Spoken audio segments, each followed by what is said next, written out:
Hey Maxwell Street, this is Jason Williams, and this is part of the continuing series on the Stations of the Cross. This passage is from Matthew 26, in which Peter denies Jesus. Now Peter was sitting outside in the courtyard. One of the maids came over to him and said, "You too were with Jesus the Galilean." But he denied it in front of everyone, saying, "I do not know what you're talking about." Then he went out to the gate.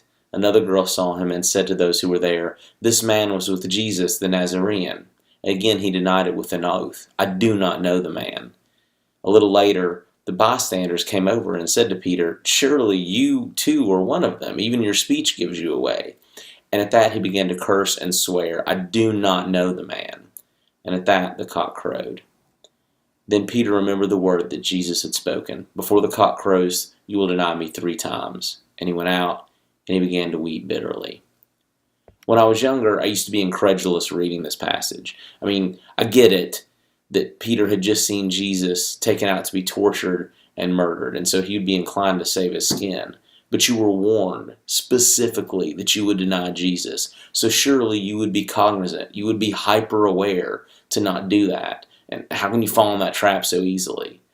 But if we're honest, we very often find it easy to deny Christ or our Christianity, especially when faced with the vagaries of our everyday life, which seems so much more urgent and immediate and sometimes consequential than our spiritual lives. I think it's particularly hard at a time when Christian is a dirty word for a lot of people. It's a synonym for bigot or homophobe or hypocrite.